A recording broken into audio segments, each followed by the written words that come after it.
This is my story.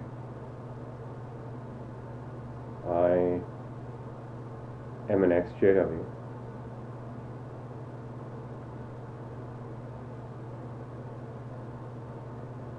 And I was raised in the truth, which, I don't know if you can see it, but there's the creation book back there, there's the insight books, so, yeah,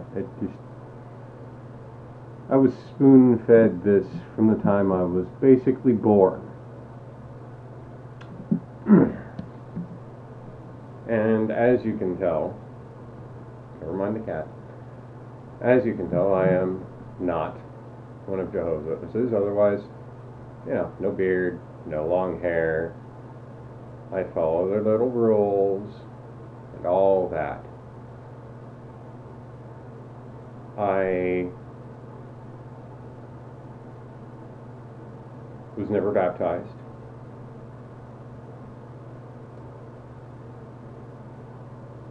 My father was the one that taught me, which he has since faded. Whether it's because of me, I don't know. He and I will never see eye to eye, but that's beside the point. I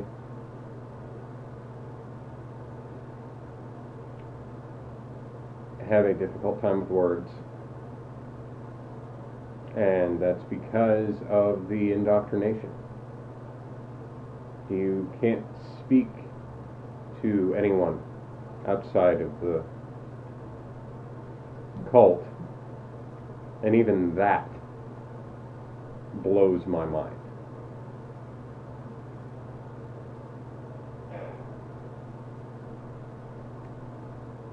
I did not do any schooling outside of high school. I didn't get along with people. They saw that I was different. The children that I went to school with saw that I was different, and they picked on it. And all the while, here I was peddling Watchtower's books,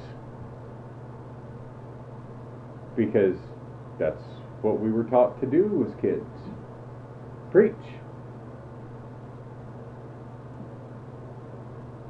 And I smelled that there was something weird going on, because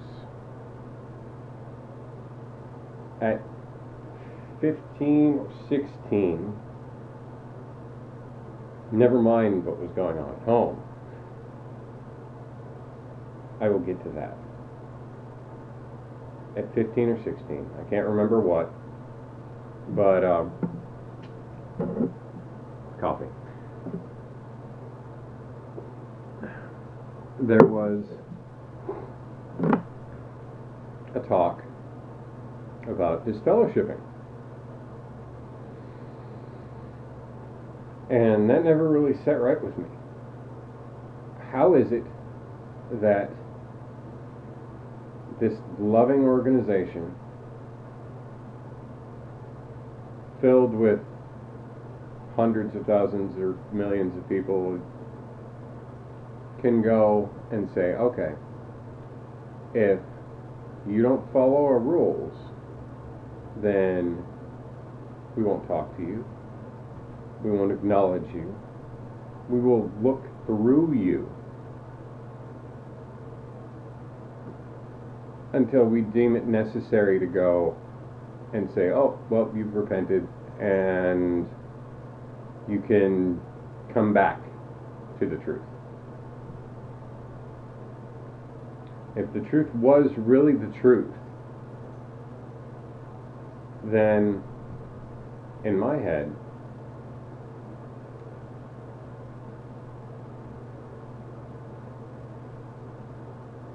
it would seem to me that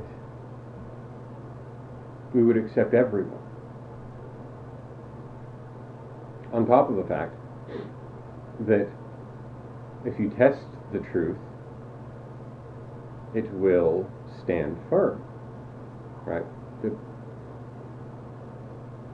The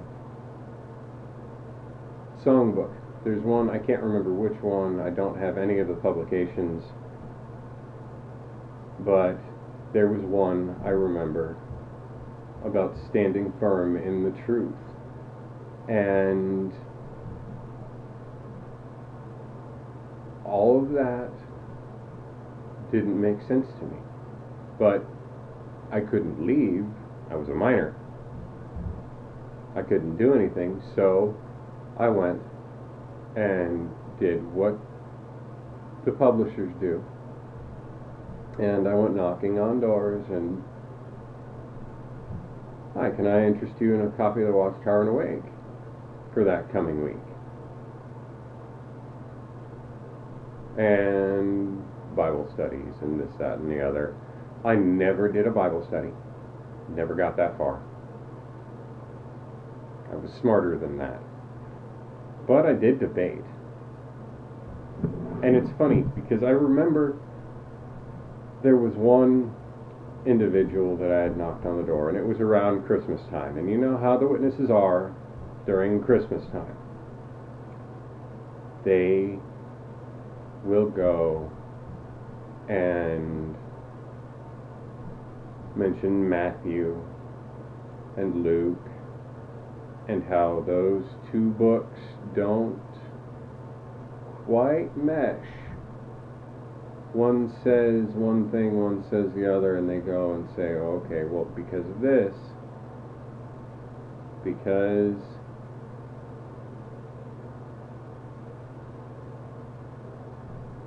Jesus was born not in a manger." No, wait, hold on. See, it's been a while. But basically,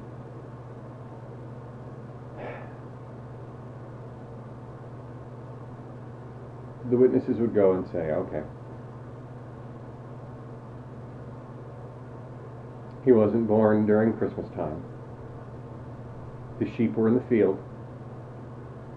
And how could the sheep be in the field if it was December 25th?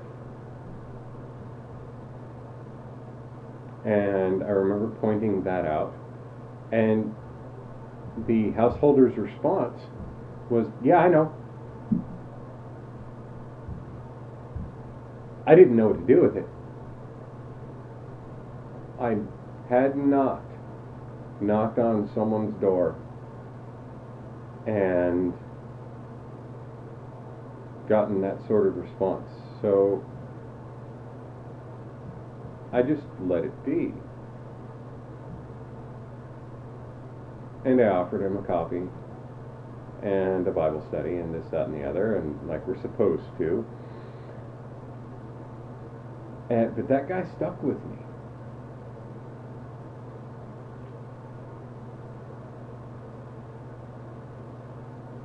And I couldn't research like I wanted to because it was forbidden to research outside of the religion, which that didn't sit well with me either. But again, I had no choice but to stick with the religion.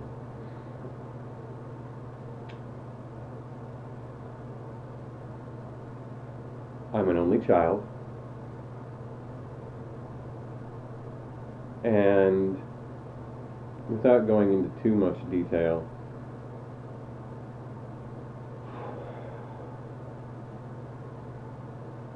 I was indoctrinated pretty hard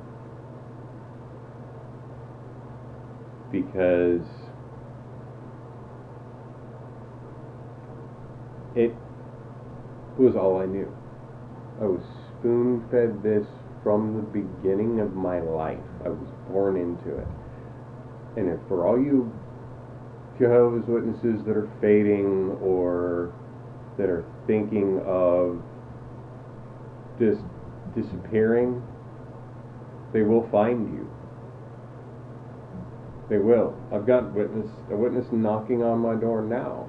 Well, not now, but there's one that I know that I have since researched and pointed out to him and his little buddy that he brings along, because they always travel in pairs, that Rutherford was a Mason.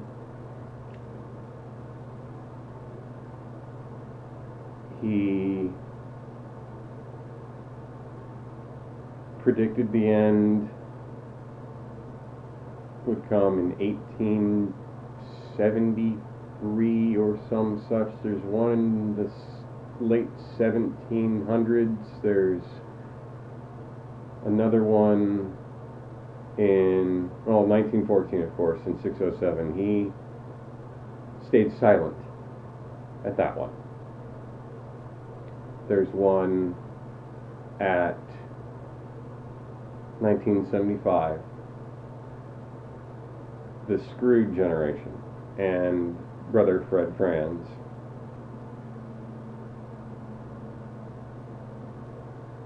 And I pointed all these out, and there's more after 1975, by the way. Research it. I know that you're told you're not supposed to, but if the truth is the truth, it will stand up to scrutiny. It will stand up to anything you throw at it. And I like to live by this old adage. Plant yourself near the river of truth.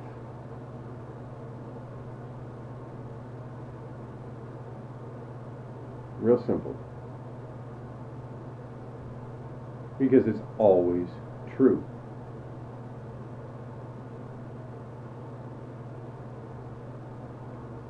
And again, to all you ex-Jehovah's Witnesses that are out there, shout out to Spoon-Fed No More. You're the catalyst that made me want to finally do a video. And Mike and Kim and Son of Thunder, there's too many of you, and that's good. We can help people wake up.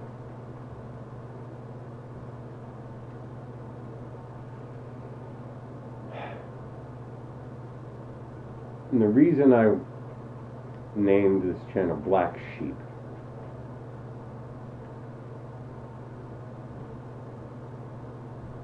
Jesus will go for the one sheep and leave the flock to find this one sheep. They didn't do that with me. They let me be. But I'll get more into that later on.